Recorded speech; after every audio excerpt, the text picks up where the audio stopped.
Good morning, grandkids.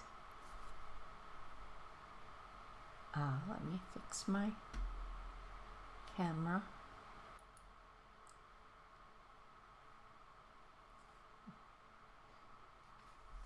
Okay, today we're going to continue with this wonderful book, The Lonely Worlds, by the creator of the Lucian mod, Joseph Russell.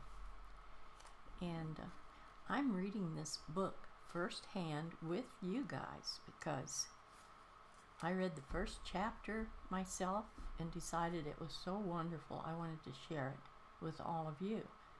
And so that was the only one I had read, was the first chapter. So the rest of this book I will be reading for the first time with you guys. And I noticed, I sort of flipped through a few pages and noticed that the first and second chapters are only 2 or 3 pages long. So I'm going to read both of them.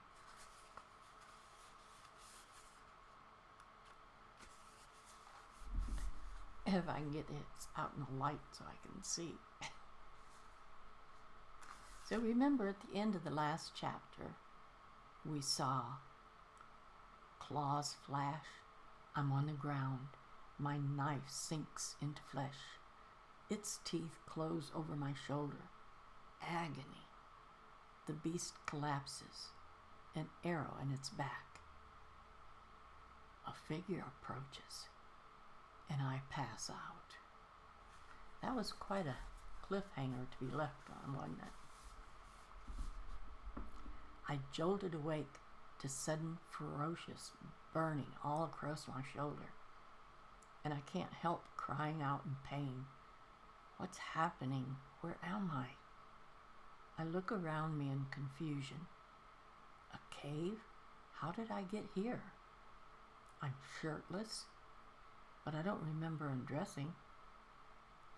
Someone's crouching beside me, a bottle in their hand, the contents of which they're just tipped against the raw, bloody bite marks the lizard beast left behind. Oh, that's right. I nearly died. Hey, you're awake. I'm here to help. The person reassures me. Their voice is feminine, concerned, but hard, confident. A voice? An actual human voice? English, even.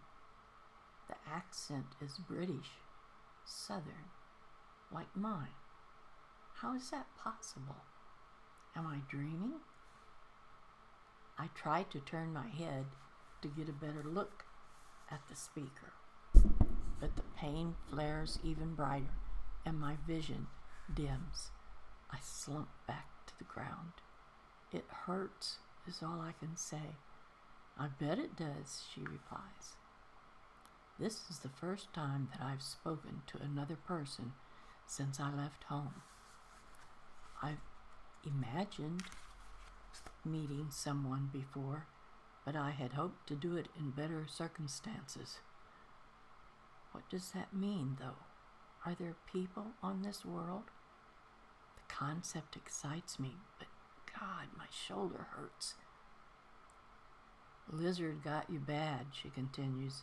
It's a nasty bite, but you should be up and about in a couple of days. I tentatively raise my good arm to my bare shoulder, lightly touching my fingers against the wounds where the lizard's teeth punctured my skin. The sting is tremendous as they make contact. It looks like she's bathed it in some sort of alcohol, but she gently pushes my hand away and begins wrapping a soft white bandage around the wound.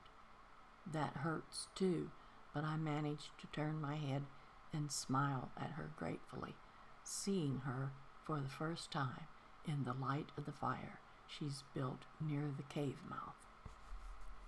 She smiles back, her brown eyes brightening for a moment beneath her dark matted fringe. Her clothes are old and worn out, much like mine, but she seems to carry a little more spark than I ever had. Like she still has hope, that things could go back to the way they were. It occurs to me that she's pretty in a roughshod sort of way, and then I chastise myself for thinking that so quickly. This matters more than that. Thank you, I croak. You're the first person I've seen for over a year, she replies. How could I possibly have let you die? The first person? Her, too? Are you like me? I ask. She laughs. And what does that even mean? I mean, do you have to move between worlds like I do? She stops laughing and stares at me with wide eyes. You can do it too, she whispers. Can? Like I said, I have to, I reply. I get the call, and then I have to go. Otherwise it drives me mad. And then you just go? She asks. Yeah. There's a pause, and she presses a little hard on the bandage. I wince involuntarily. Sorry, she says quickly, frowning. It's been a while since I did this.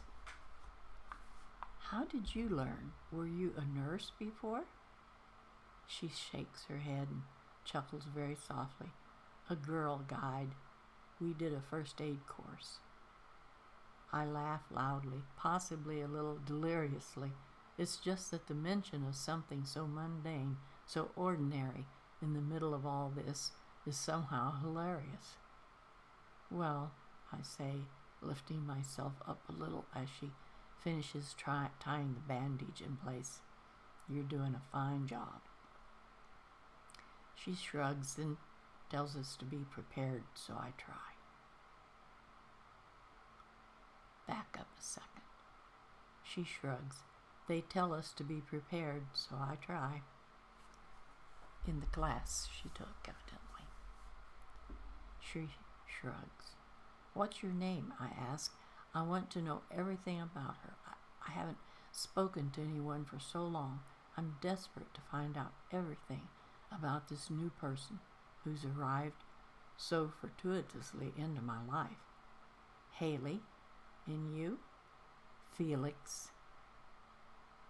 You should get some rest, Felix. You'll be safe in here. She moves away towards the fire. I'm dying to ask her more, but she's right. I really should rest. The pain has faded somewhat now, and it's replaced by a thick, heavy tiredness. I stare at the cave ceiling for a while, tracing the ridges of the stone, my mind wandering as my eyes start to close. What happens if I get the call as I lie here and another lizard thing shows up? I'll be dead. Sleep comes to claim me, bringing with it troubled dreams. Chapter 3. The pain is distant when I wake the next morning, and with a little effort I can get to my feet. I try a little walk around the cave, which is small, and find her things. She's not here, but she's left a roll mat, a sleeping bag, and a backpack near the remains of the fire. Next to them lies my own pack, unopened. She must have recovered it for me when she saved my life. The suggestion that she might have moved on without me arises in my mind, and I curse myself for not making the effort to stay awake and talk to her a little longer. If she's gone, I might not see anyone again for who knows how long. She might be the only person I ever meet.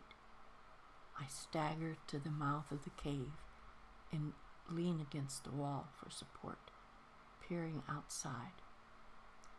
We're still in the forest. The cave seems to tunnel into the side of a hill, and the ground is bare, dipping down into a ditch as it approaches the entrance. I imagine a river may have once run down here. Where the heck is she? I briefly consider calling out for her, but something roars in the distance, shutting the thought down straight off the bat. Another lizard beast? Whatever it is, drawing attention to myself in this condition would be a bad idea. I decide to wait here a while until she returns or I get the call. Perhaps she has some food in her pack. I start to turn to check, but out in the forest a twig snaps. I freeze. Something's out there.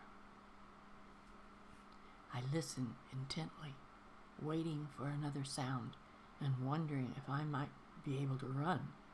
I won't get far, injured like this, but I prepared to try. It's oddly silent. A bright, beautiful morning that should be full of birdsong, but all I can hear is my own heartbeat pounding in my ears.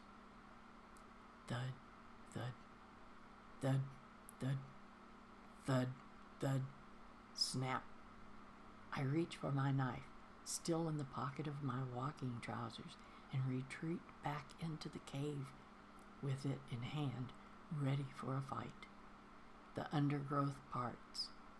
Haley emerges, a furry lump slung over her shoulder. She carries it to the cave entrance and deposits it on the ground with a satisfied grin. "Boar," she proclaims. "Know how to skin one?" I hide my relief and subtly pocket my knife, joining her as she inspects her kill. Haven't ever had to yet, which is strange but true. In my year or so of traveling, I've hunted rabbits, deer, dogs, things I don't even have names for, but I've never encountered boar. "Takes bloody ages," she replies, "but worth it. Lots of meat." She sits on her haunches and pulls out her own knife, longer and sharper than mine. With a jab, she hacks open the animal's side and grabs a hold of the skin. "How long have you been traveling?" I ask as she prepares the animal, wondering if it's as long as me. "I honestly don't know. It's not as if the seasons are the same on each world. A year and a half, 2. Longer than me, then. I think all I can do is guess." "Where's home for you?" I have to ask. The coincidence of both her language and accent matching mine has been playing on my mind, and her answer only makes it even more staggering. London before all this. I can hardly remember it sometimes. "I'm from Surrey," I say. "So we lived, an hour away from each other? Look, don't you think that's weird?" "Surrey?" she asks. "Nothing weird about that. It's nice enough." "No, I mean that you're English, like me, and not only that, but we're practically neighbors." She stops hacking at the boar and raises an eyebrow. "I guess you're right," she agrees, frowning. "But we don't know why we're here, do we? Or how we move on. Maybe it's linked somehow to where we came from. Maybe we, both fell into a wormhole or something. Is that a thing?" "I think Stephen Hawking talks about them," I hazard, not convinced.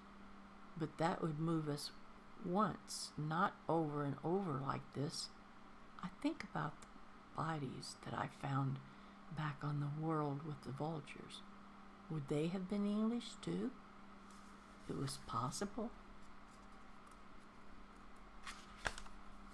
I hadn't found any evidence either way." Haley shakes her head and returns to her work on the boar. "I'm not sure it really matters," she says. "We're here now, and I don't think we'll go back anytime soon. I'm just glad to have the company." She flashes me a smile. which I returned. Did you ever think you were going crazy on your own for all that time? God, yes. I remember my friend Fred the tree I'd camped under the night before the lizard attack. He wasn't the first inanimate object I'd turned to for companionship since I left home. A little, maybe, I admitted. I take it you did too? I started chatting to rocks, she says with a shameless grin. You're much more engaging. I chuckle. And you really haven't seen anyone else in all the time you've been traveling? No one alive, she replies, peeling back a large swath of the boar skin. I move around to help, its blood turning our hands crimson. I found some bodies like a week after all this started. A guy in his 20s wore sunglasses. Looked like he came from home. That's where I got my stuff. And, I prompted her after a moment, it'll sound ridiculous. Haley, I say bluntly, I've visited at least 100 different worlds, and I haven't even started. Let's assume that's given me an open mind. I guess you're right, she concedes. Okay, I swear to you, no word of a lie. The other guy was a proper medieval knight. Full armor, massive sword. He had this journal or something with him. Did you keep it? I ask, fascinated. I've wondered before whether I'm traveling in time as well as space when I change worlds, or whether it's a dimensional thing. Parallel universes, something like that. I've looked at the stars and never seen the same pattern twice. A medieval knight might suggest I was right about the time travel. I'd love to find out. I did for a while, but it was heavy, and since it didn't help keep me alive, I figured it wasn't worth bringing, she says sadly. I kept a page, though. I'll show you when we're done with this. Oh my God, she threw it away. It takes us a while to skin and cook the boar, and we spend the time swapping stories of worlds we've visited, the most beautiful things we've seen, and the most terrifying. She tells me about camping on a mountain made of gemstones, where great white eagles wheeled in the sky. I tell her about the time I was nearly eaten by a giant worm living under a desert of purple sand. Holy cow, that would be cool. It's a tremendous, wonderful release just to be able to talk to someone about everything we've experienced. It must be around midday when we finish cooking the boar, and we eat it with our fingers, tearing off strips of meat and stuffing our faces. It's the best meal I've had in a long while, a considerable improvement on the dry shrubs of the last world. When we're done, she gets out the page of the knight's journal from her pack, and we look at it together. She starts reading. Or he does. The private log of Sir Frederick Serpensbane, Knight of Avalon. Holy cow!